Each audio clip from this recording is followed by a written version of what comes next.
Nish Acharya is joining us from Mumbai. He's a visiting fellow India-U.S. Studies at Gateway House. Nish, thanks so much for being with us. Raja Mohan, as always, Raja has been with us for the last couple of days, really bringing a lot of insight. So it's great to have you with us. We do have Siddharth Birla joining us as well, the immediate past president of FICCI. Thanks for being with us. Right here in the studio, Reggie Agarwal, founder, chairman and CEO of Cvent. And we also have with us Harjeev Singh of Gutenberg Communications. We're going to try and tell us what the Americans may or may not be expecting in some of the interactions that we are having today. And Mukesh Bhutani joining us. As it's always a pleasure to have you. And maybe, I'm not sure there's any specific tax questions that are going to come up today, but who knows, they may just surface at some point. And Ramesh Damani joining us as well, member of the BSc, is going to be with us there he is. Ramesh, thanks a lot for being with us. So really top experts telling us what specifically to look forward to and what's on the agenda. Nish, why don't I start off with you? You've just left the Obama administration. Actually, you've been appointed by President Obama as a director for innovation and entrepreneurship and areas like that. Right. What is your sense of what President Obama would be hoping to achieve by the end of the day today? So I think the primary purpose of this visit remains to build trust with the Indian government. Things were not so great for a few years. I think the September summit was significantly successful in terms of introducing the two teams to each other.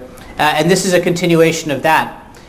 And I think what it does is it lays the groundwork on important issues like climate change, as we discussed, but also broader U.S. investment in a whole range of industries and areas, from healthcare and education to energy, and then specifically in the two capacities where the United States is very useful to India, and that is institution development and building capacity, and then secondly bringing innovation to India that's relevant for the base of the pyramid, as well as for complex industries like defense and energy. So you drove a lot of President Obama's efforts to try and push innovation and entrepreneurship, and those are two areas where, as India plays a greater economic role in the 21st century, those areas will be particularly crucial. And we are starting to see a lot of buzz around entrepreneurship in India. I mean, Indians, of course, led a lot of the entrepreneurial drive in places like Silicon Valley. How does that entire ecosystem now start to move here? So I think that's actually an area where the United States can be hugely useful. India's entrepreneurial ecosystem is still predominantly centered in Bangalore, Hyderabad, Delhi and Mumbai, but there are 35 cities in India with over 1 million people, and so that entrepreneurial ecosystem needs to expand it out to many, many more cities, and that's where the United States is very good. My friend Reggie Agarwal is sitting there with you, and what he's done with Cvent and bringing it to Gurgaon, and what he's done in Washington, D.C. That's the type of thing where Americans can be very useful in India, but we need to do it beyond just the big metros and do it across the country, and I think that's where the U.S. is uniquely positioned to help India, much more so than Europe or China or Japan. And secondly is around building the culture of research commercialization. American universities and labs are the best at taking ideas and making them into products and services. And that's a culture India needs to develop, starting with the IITs, but moving on well beyond that into companies, second-tier universities, regional universities, and again, an area where American expertise, more so than American money, can be very effective and useful. Right, so that gives me the cue to turn to Reggie. Reggie, what exactly did you do, and how can that be replicated by other companies? Yeah, so when we first started the company, we started in the U.S. in Washington, D.C., and as we grew, we realized that India was an important place that we can grow our business. So what we used to say at Cvent is that we came for cost, which a lot of companies did 11 years ago. We stayed for value in India and what our employees could do, and we're staying for innovation. So at the end of the day, what we've seen is that our India office has been a huge partner in helping us become a successful global company. And I think a lot of it is because we have a shared value system. And what I mean by that is that entrepreneurs in the heart of all Indians. And so as an Indian American, I was born in the U.S. And wanted to come back here. What I saw is just the same type of passion in terms of entrepreneurism and building companies, the same type of hard work. And I think, frankly, that's really what brings India and the U.S. together. So far, if you look at American companies, the real partnership has been with China, especially when it comes to manufacturing. All their plants have been coming up in China and the rest of it. So India, to the extent of services, IT services and the rest of it. Now, Prime Minister Modi is pushing on Make in India. Is that likely to get any resonance from American companies, and will it specifically be in more entrepreneurial areas or across the board? Yeah, the reality is manufacturing isn't as entrepreneurial as services. And when I say services, that means also creating product companies. I think at the end, India is actually better positioned that way, because what's going to drive the new economy, as Nish had said, and we're old friends from the innovation side, is that the services side and the people side is what drives it. And that shared commonality and that background of entrepreneurism and capitalism and letting anyone, frankly, build a company is where I think that we share, and that's what brings us together closer than we would with China. Right. Mr. Birla, your sense of what we should be looking for later in the day, and specifically this point about the fact that it's in some of these areas like innovation and entrepreneurial spirits where America and India are very similar, and that's where these are the areas where we should really look to building a partnership and learning from each other. Modi and President Obama spoke of the commonality of the entrepreneurial spirit both in America and India. But if you give me a couple of minutes, I'd just like to divide my into three facets. One is, it's a very good time to look back over the last 10 months and look at the future, and I'll talk about that. The number two is the kind of sectors that we can try to focus on, and number three is the structure, and this is what I think that is possibly one outcome of today. Let me come to the first. If I look back over the last 10 months, really speaking, the people who've been investing over the last 10 months are people who decided a year and a half back that they needed to invest. So that is the kind of investment that you are getting. Now, what is more important is today people have not made up their mind whether to invest or not. So really speaking, we have to create an atmosphere and an environment by which fresh investment will come. And that is part of the game is sniffing the ground. People come here to see. And I think one of the big tests for a foreign investor, particularly one who is entering India maybe for the first time, is that he will actually take a look as to how much the Indians have begun investing again. And that's a very important signal without which the foreigners would not come if the Indians are not investing. The second part is, what is the structure? Mr. Birla, if I can interrupt you. So to that extent, the fact that animal spirits here in India, especially in the economic sphere, are starting to rise again. There's a sense of dynamism, there's a sense of optimism, stock market all-time high, things like that. That will help the Americans really take India very seriously. It will, but long-term investment checks are not yet being written. And I think that is what they will watch. A lot of short-term money is coming in, but a lot of long-term money is still not being invested in India. This is number one. Number two, it is an important thing for people to try and decide whether they want to come in on their own or they want to create partnerships. They want to look at how easy or how effective is India a place to do business in. So whether they want to come in on their own or they want to come in partnerships, these are things which have to be decided well before you decide to make an investment. And the third thing which you've spoken about earlier is there are lots of opportunities in the knowledge sector, knowledge intensive sector, like whether it is software, whether it is services, whether it is pharmaceuticals, high technology companies. But at the same time, we need to regenerate interest in brick and mortar, which is hardcore manufacturing in the medium scale sector, in the large scale sector, and that is where a lot of cooperation is being sought, and that is where, probably going to be the way ahead. All right, I'm going to get everyone else to weigh in on that, but I will do that in just a couple of minutes. We will go into this very quick break. We'll be back in just 2 minutes, and then let's get everyone else's views as well.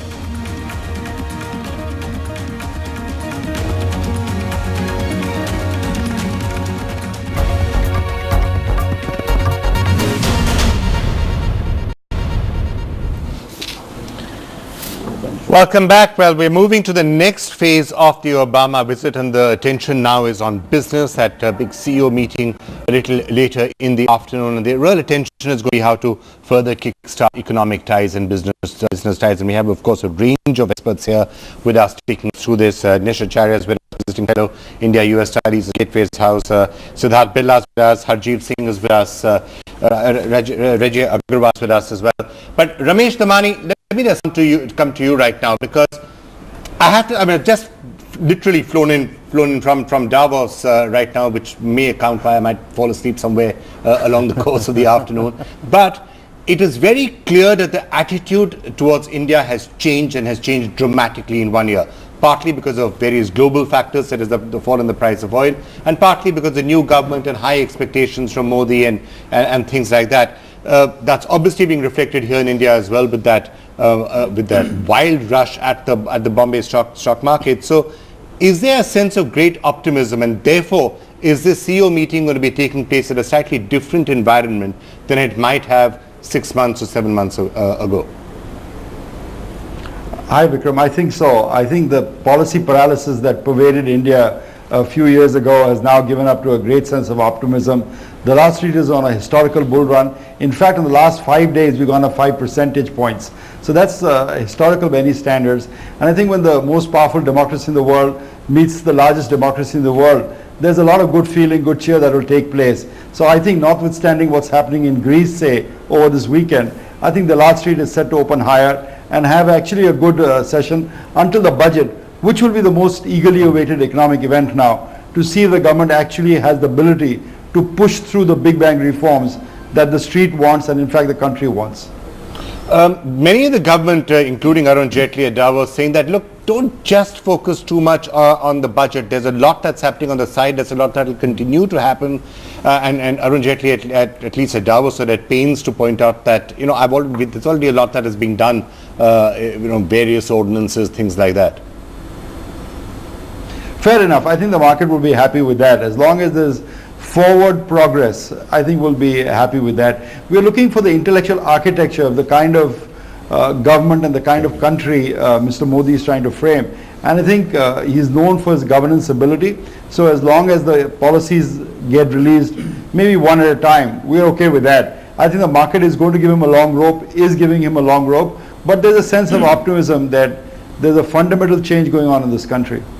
Right. Nish Acharya, let me come back to you then. At the time when you were really driving a lot of things in the Obama administration, we were working out there, was there a sense of what exactly is India doing? Because we did go through a phase of some policy paralysis, a large number of self-inflicted goals. So were there periods where you were scratching your head and saying, well, I think there's a big story in India, but I'm not frankly very sure as to how it's playing out? So I think India always remains high on the U.S. agenda, primarily because it's the third largest economy in the world, and will remain high, for the near future, regardless of short-term hiccups that may exist. In terms of the issues I worked on, innovation and entrepreneurship, actually the relationship has generally been pretty strong. You've seen the amount of startups in India grow. You've seen more and more American startups engage in India early on, setting up operations. Venture capital has had a little bit of an up and down, but India remains on the radar. I think one of the questions we ask is, how does Indian IT move upstream? And so they've been very good at the maintenance, the plumbing, the back office. Can they move towards innovation? Can they integrate themselves into the apps economy a little bit more? As many people pointed out, the Ubers and the other things have all really started in Silicon Valley, and there hasn't been a similar explosion in Bangalore or elsewhere. So India remains a hub of innovation and entrepreneurship as far as American policymakers are concerned, but there is a question of when will it move upstream in IT and use that IT talent to move into areas where technology and information technology is more important now, like defense, like life sciences and computer-aided drug design. And will we leverage those 3 million IT workers for more advanced startup opportunities? All right. Hajji, let me just get you in very briefly on that. What is your take on what the major issues are likely to come up today? What would be your expectations by the end of the day? I think one of the most important agenda items from at least the Indian government side is Make in India, because if we don't fix manufacturing, which is fairly low in terms of percentage of GDP, we'll have a hard time getting to the 9-10% growth rates that we need. So I think that is going to be a key focus, and if we can see some movement from the government side to make sure that we're able to attract some of that global manufacturing, which requires the supply chains to be fixed, our infrastructure needs to be fixed, and so he's addressing that through smart cities and the infrastructure side as well. So I would hope that would be one of the key agenda items in here. So. And what have members of the American delegation been telling you? What would they like to hear? I think they're very optimistic. Again, I think there is some gap in terms of the perception and the reality. I think, as somebody said earlier, the budget will, even though the finance minister is saying it's don't look at it that closely, I think those are key sort of markers within this calendar of India in terms of government announcements, so people will look at it very carefully.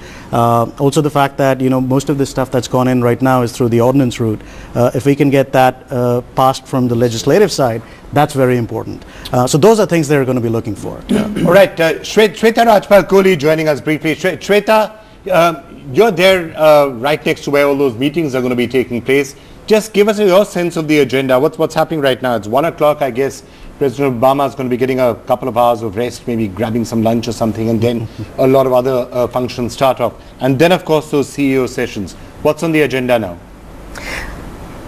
That's right, Vikram. Essentially, the business meeting here are divided into two parts. One, of course, is the U.S. India CEOs Forum, which is really a very select gathering, Vikram, of only about 17 odd CEOs from the Indian side and about 10 odd from the American side. From the Indian side, it's led by Cyrus Mistry, chairman of Tata Sons, and from the American side, David Coate of Honeywell will be leading these talks. So we'll see an interaction that President Obama and Prime Minister Modi will have with this very, very select group, which was actually set up during President Obama's first visit to India. And they're taking forward some of the items on the agenda which you've been talking about with your guests, whether it's taxation issues, retrospective taxation, which actually dented sentiment so much, a stable tax environment for getting American companies to invest in India. From the Indian side, visa issues and a number of such things which will be discussed essentially to get the American firms to invest more in India to ease up. And the second important agenda will be the address that Prime Minister Modi and President Obama will do, and that is a little later in the evening at about 6:40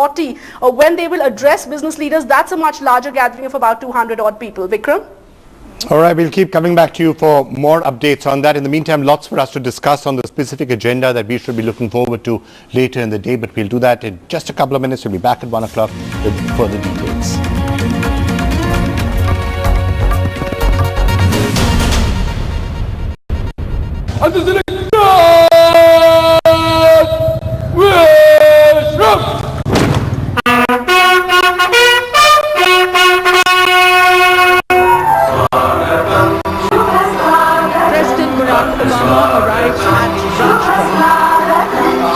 Very warmly by Prime Minister Narendra Modi.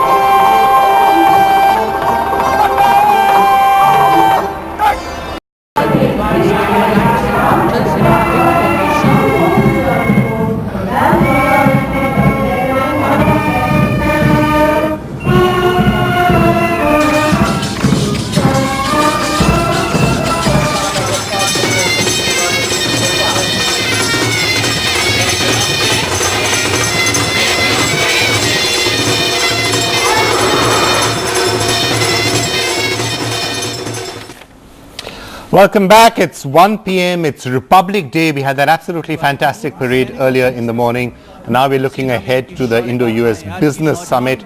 All sorts of discussions likely to take place with CEOs on both sides, and both Narendra Modi and Barack Obama are likely to be addressing businessmen and talking about how the two countries can take their economic relations forward. And we're here to try and discuss and come up with some possible suggestions and ideas.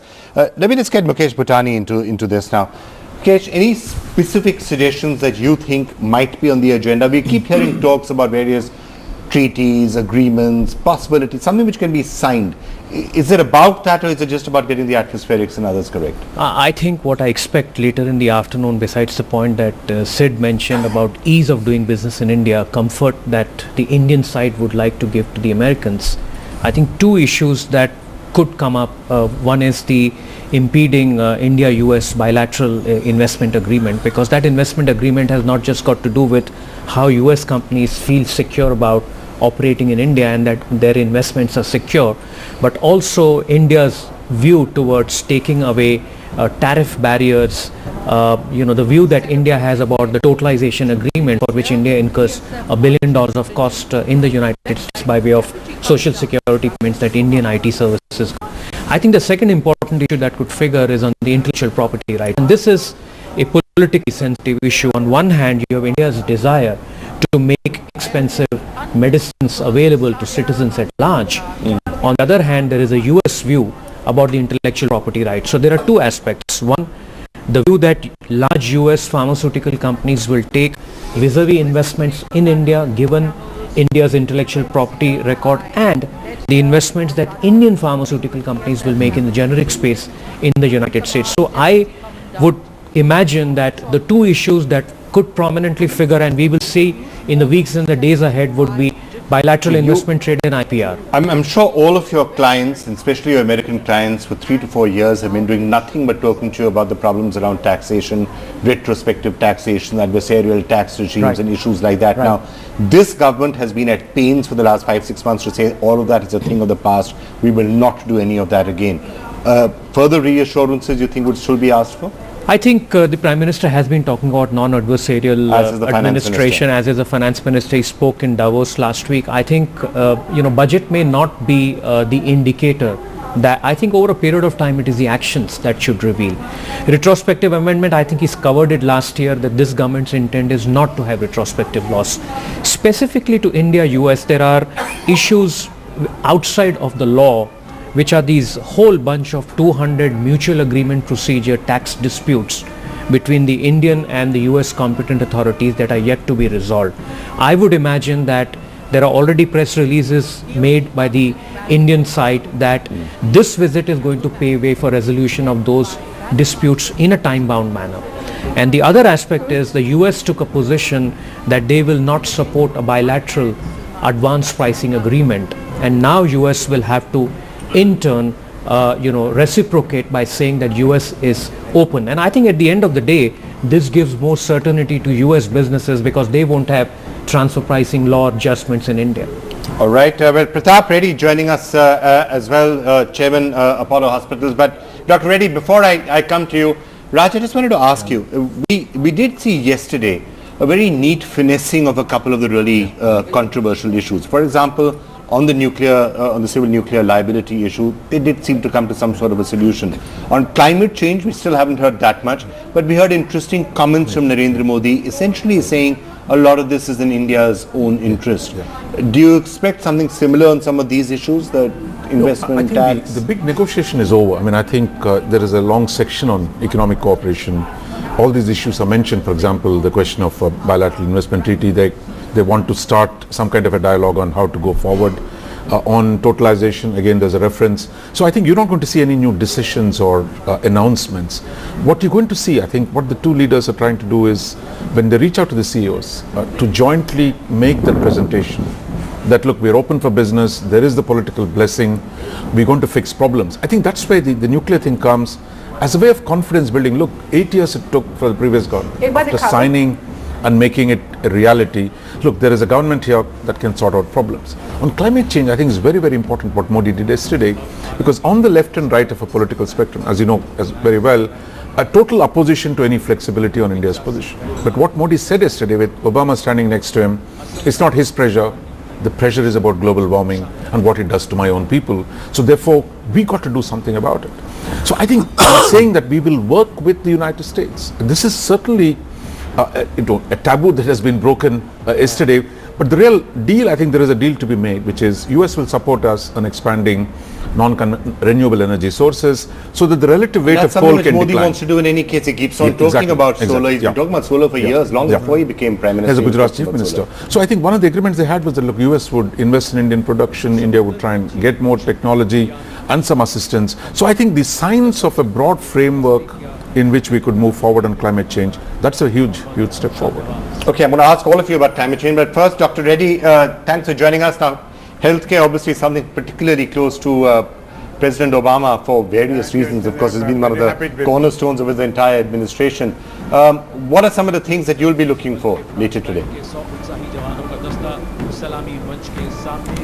I think we're very happy the way the discussions have been taking place. the last 2 days between our Prime Minister and President Barack Obama. You know, in healthcare, there are 2 or 3 things which are very important. First, of course, they talked about clean air, clean water, and climate change. Clean air, clean water, I think is a major issue, and I hope whatever steps that we can take together in this will make a very significant difference in health of all people. But in U.S. and India have already been collaborating in clinical health care. You know, we are clinically we are doing everything possibly, doing everything in any good hospital in U.S. is doing, all of our hospitals are doing. But most importantly, what we need to work together is this new threat of NCDs. What do we do with this, the huge diabetic problem, and we're the heart capital of the world, cancer capital of the world, and the infections. In this, I think there is a need for a greater cooperation. We already had last year a Future Health Conference where the thought leaders from U.S. and the West participated in it, and I have already presented this to our the Prime Minister. I'm going to talk to the Health Ministry too. But I think what we need is the closer collaboration in scientific activities in health, in development, especially in stem cell therapies and in biotechnology and nanotechnology. This is where I think the meetings that our Prime Minister had and the negotiations that have been taking place will take this forward. What U.S. should allow our scientists to go there for longer periods, and India should allow foreign scientists, foreign doctors, foreign expertise to come for 2, 3, 4, 5-year periods, and together I think we can work and make a very significant difference. We have already shown that whatever, as I said, we have huge interaction in clinical cardiology, clinical oncology, but what we don't have is the collaboration that are required in development and innovation. And innovation, I think it's a very useful thing both for US and as for India, because whatever we innovate in India, if it's ready for India, if it's good for India, it's good for the rest of the world, because we can do that in 1/3 of the time and probably cost 10% of the cost that for that new innovations. Even the summer agreements, 14 agreements that have been taken place before on child development, nanotechnology, biotechnology, in all of these also are held up. I hope during these discussions we will be able to take that forward. Most important thing that we are all looking forward is, what do we do with this big challenge that we have? Where is the closer collaboration and the resultant ways that would help India, and not just India. Whatever we learn in India, I think we'll be able to give it to a large number of emerging countries, as well as the countries like Africa and all. Right, because Dr. Reddy. The NCDs as projected by the World Economic Forum is a very serious threat. Right, Dr. Reddy, those are some really interesting points. Nish Acharya, let me just throw some of that to you, because obviously when we are talking about innovation and entrepreneurship, we think about it sometimes more in terms of tech and IT and the internet and things like that. But actually a lot of that work is taking place now in areas like health, in biotech, in stem cells, in genetics, in genomics, and that's actually a very fertile sort of a place where India could play a very, very major role going forward, especially when you sort of look at the basic natural strengths that India does have. Look at the amount of doctors there are in the US who are all from India. Right, so I think we have to look at what's the point of the innovation. It's not only there are two wonderful things that we have. India has this population, India has this huge disease burden. Yes. Yeah, Dr. Reddy, I'll just get Nish to just comment on that, then I'll just come back to you. Just give me a second. Right, so what I was suggesting Thank you. was that innovation has to serve a specific purpose, and in this case it has to be the creation of hundreds of millions of jobs for India's working class and middle class, and to bring people out of poverty. And I think the areas you mentioned in healthcare, the nanotechnology, low-cost innovations in diagnostic testing, these can have huge impact. And I think specifically the United States needs to look at the next 2 decades and really look at next generation technologies that can do that in India. So I'm talking about things like 3D printing that allow India to circumvent some of the transportation and logistics challenges in India, synthetic biology where India has a lot of raw materials that are very useful, big data and analytics where there's IT capacity, and next generation farming where we know that India needs to increase its productivity by over 70%. And where's that 70% productivity going to come from? It's not just drip wells and things that we're working on now. It's going to be next generation technologies, mostly from the United States, Israel, and other places. And so how do we invest in those now and do more pilot research, more startup creation, so that in a decade we actually have companies that can scale that up to create economic value, but also create millions of jobs in India? Right. Mr. Birla, dragging you in on that, at the end of the day, these new areas, are those the ones to look at, or at the end of the day, India also to get employment and other things would need to get the cement plants and the steel plants and the rest of it, the old economy as it were? Yeah, the brick and mortar as I call them. I think India cannot afford to be choosy. We have to look across the entire spectrum, including knowledge-based industries, businesses, service businesses, as well as manufacturing, as well as infrastructure. Let me quickly give you some numbers which will help you put this in perspective. The number that we bandy about is we need to create about 1 million jobs every month for the next 10 years. That's a humongous amount of jobs. Now, if you look at these very specialized sectors, how many jobs are they going to provide? Maybe 10%, maybe 12% out of this number of people that we have. A large number of people will be employed probably at the lower end of the scale, which is in building infrastructure, in building roads, in construction, and taking that forward. And that still leaves a gap of about 30-35% of 1 million every month. To get jobs in manufacturing or related to manufacturing, and we still have not begun to address the problem of what I call underemployment, which is people being employed in the agri sector or tertiary sectors at literally minimal pay, and therefore we need to bring those people up also. So I think we have to look across the spectrum, but I think that many of these knowledge-based industries, healthcare and other services where India has a good track record, they will get attracted themselves. We need to really attract and build on the areas which are today lagging, which is manufacturing, brick and mortar, old economy. All right, but just to sort of recap for all of you who may just be tuning in, it's been a pretty big morning already. We've had that absolutely fantastic Republic Day parade, the sheer symbolism of Barack Obama out there all through the morning. It is all signaling the atmospherics at the end of the day. The way all of this is presented is equally crucial. And I'm going to come back to some of the strategic aspects of it as well and take a look at what all of this is signaling for Indo-US relationships and ties in general. But Ramesh Tamani, let me get one more view from you on the economics of this and on what we should be looking for there. I think India would at some point also, so yes, we've just heard me talking about the new important areas, which there's a lot of high tech which has to be done, and India and America can work very closely.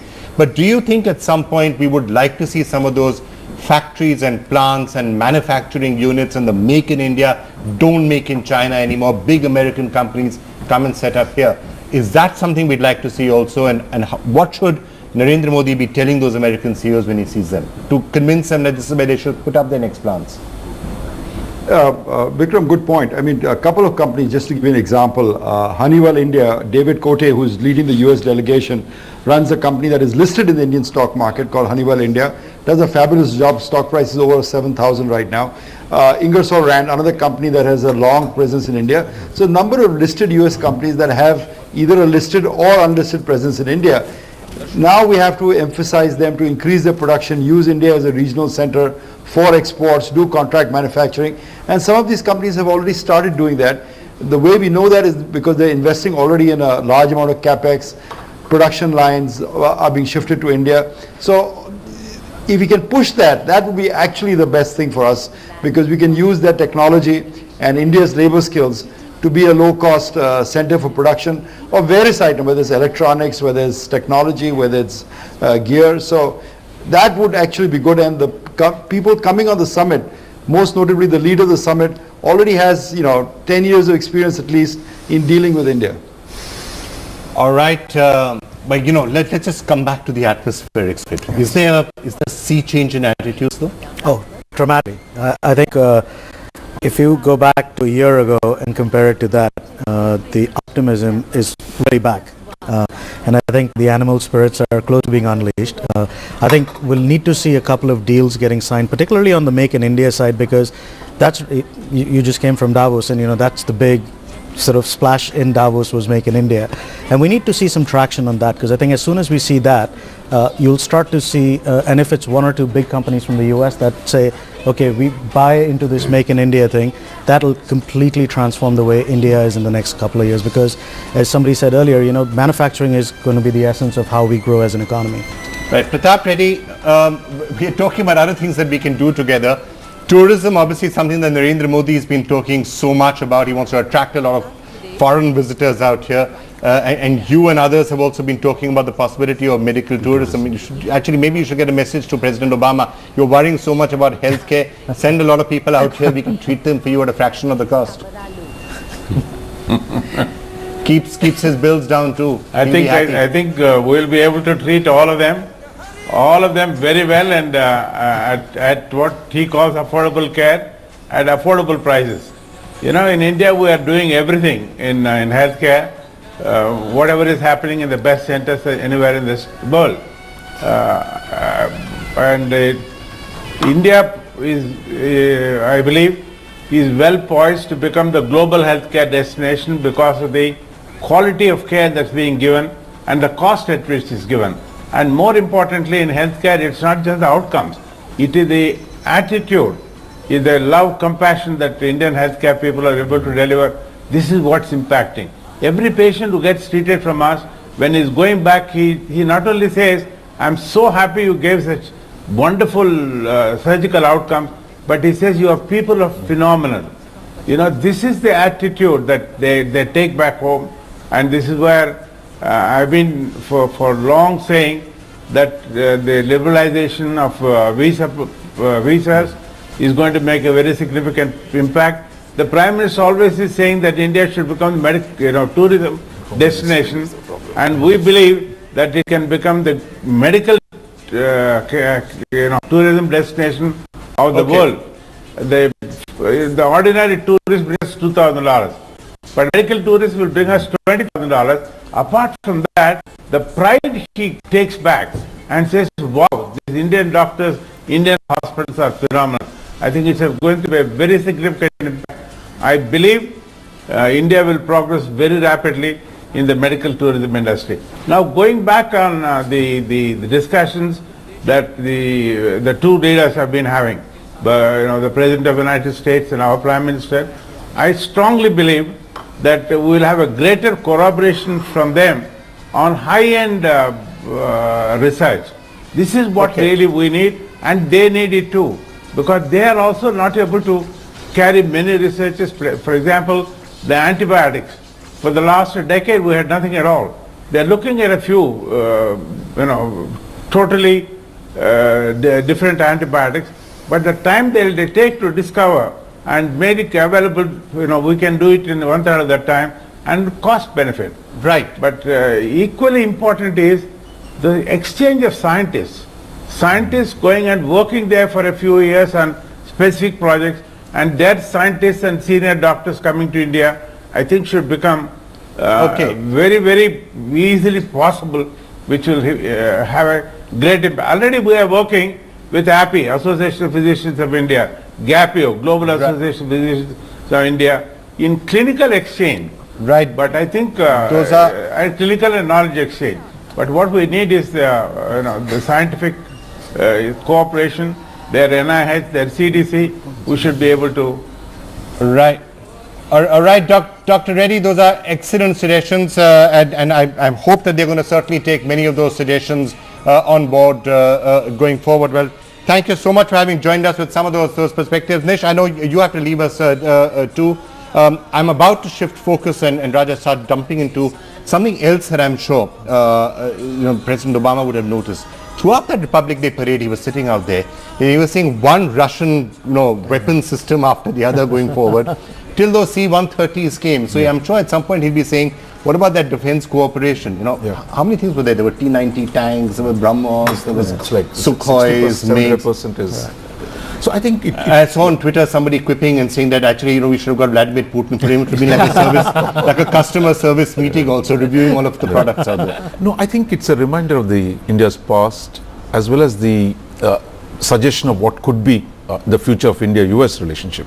Okay. Now, I think it's only in the last 10 years that we started buying American equipment, and I think it's already $10 billion weapons are still in the pipeline.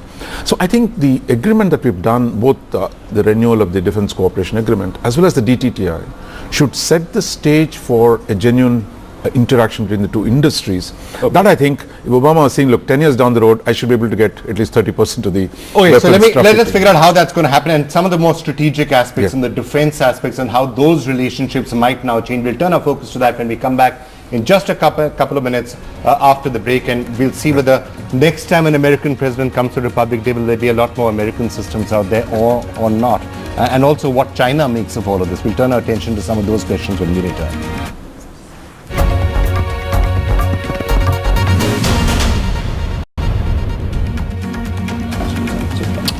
Welcome back. We're continuing to look through all aspects of the Obama visit. And of course, a lot of our attention has been on what's going to happen at that business session a little later in the afternoon and evening. Let's just pause for a little bit to look at some of the strategic aspects, especially around that entire Republic Day parade. And rather, just before we went to the break, we were talking about the fact that the equipment and all is very Russian. We've also just seen China coming up with a statement, which I'll just put on for you, and I'd like to get your sense on on where the China factor plays in all this. China essentially largely seeming to underplay this a little bit, and we can just put up that graphic for you on what specifically China has said. They were essentially calling this a somewhat superficial visit, and that the differences are so high here. The shortened 3-day visit is more symbolic than pragmatic. That's essentially what China has said, and also said that it's reasonably superficial and that there isn't that much commonality between India and the US right now. Lots of differences is what they seem to be saying. The visit is symbolic given the long-standing division between the two giants. Wishful thinking on China's part, or accurate, or how would you see that? I think they're accurate if they go by the past, because the previous government was hesitant to get too close to the Americans for the fear of upsetting the Chinese. Now, I think the Chinese are underestimating Modi. That I think what he's signaling is that, look, while he wants good relationship with China, he's not the Congress government, he's not Manmohan Singh, he's going to play hardball. That he's going to seek, from India's perspective, if there is going to be greater defense collaboration with the Americans, he's ready to take it. Second thing I think he's also done is reference to the South China Seas. Is that all slightly more aggressive than India? No, it's not aggressive, but it hints at what could happen, because there is a whole separate statement that was issued yesterday which talked about a joint vision for the Indian Ocean and the Asia Pacific. Now, Americans were very keen for this, but the previous government was very, very hesitant. Now, what Modi is saying, that we'll work with America in this region, we'll work with other friends in Asia. That is, he's saying Japan, Vietnam, communists, non-communists, that India must create a nucleus of nations in Asia, which the Americans say, look, they don't have to lead it. They can tell India to lead it. So I think we're at the beginning of something very significant. Okay. And lastly, I think the introduction of the Indian private sector, the liberalization of the defense FDI, opens the door for American companies to partner Indian companies. That I think could long-term say, look, we're not buying anymore, we're going to expand India's defense industrial base. Has China been something very much in the room whenever you've been also talking in previous years about India and American relations? Has there been a concern on the American side about, oh, we don't want to upset China, what does China figure in all of this? From the Indian side, how does China play a role in all this? I think from the US perspective, they want to have a closer relationship with India. It's pretty clear. But I think to Rajamohan's point, I think from the Indian side, we've been more cautious over the last decade on this. And I think this is definitely a move India's been more cautious than China, you'd say. Yeah. We've been more cautious about getting closer to the US, about keeping China in sort of good humor about this. And I think that is now hopefully going to change. And we will, at the end of the day, it should be about realpolitik, about our needs and our sort of interests. And I think that's something this Prime Minister clearly is signaling, and I hope that happens. So. All right, Harjeet, well, great to get your views. I know you have to leave us very shortly, so thank you so much for having joined us. Siddharth Birla, at what point do you think we're going to start seeing actual Indian-American defense cooperation from the point of view of companies coming together, building products together, weapons, weapons being developed out here jointly? A lot of that has been happening obviously with Russia, and that was very clear in this parade, and also in some of the other stuff that's going. Actual defense cooperation with America, is that something likely or feasible? Or would some of the concerns of the past still linger that America is not a reliable partner, who knows what's going to happen at some point, sanctions will kick in, politics will start playing a role? I think as long as India is going to be a huge market for defense equipment, I don't see that going away in a hurry. I think it makes sense for India to try and promote bringing the manufacturing of defense equipment into India. Now that said, America's defense sector is completely in the private sector. I don't really know how much they would like to work with Indian public sectors. There are not many private players in defense at this point of time, so they would have to see how to create the partnerships going ahead. I would say that, we should see some concrete action within 12 to 24 months from now. And once there are one or two meaningful large players who come in here, then there'd be a lot of mushrooming. For example, all the large players would ultimately need to be fed with an ecosystem of medium suppliers and specialized suppliers. And I think the PM, our PM has been projecting our experience with Mangalyaan very well, to say that literally every part of the technology was sourced and manufactured in India. So I think he's displaying that to the world. Now let's see how long that takes to actually sink in and create real opportunity. I think there is some private sector collaboration that's beginning to happen. For example, Tata's and Lockheed. The 49% FDI, no, this even before that. No, this even I just wanted to ask you that, would it make a bigger difference if it was 75% FDI? I think it's better than what we had. A lot of people would want more.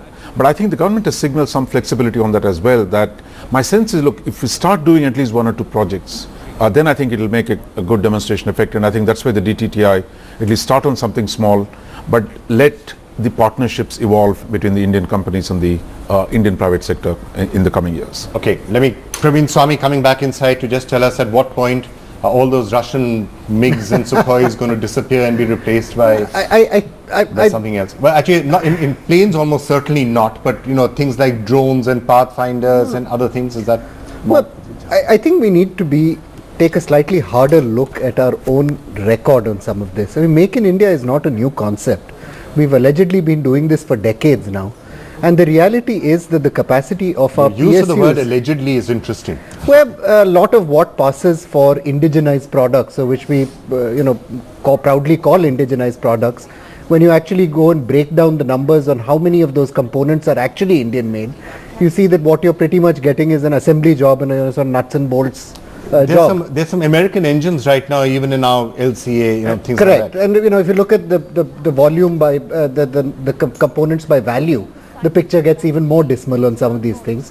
And, we go back through the long history of this stuff. I mean, this Tata truck thing, which everyone heard the scandal about.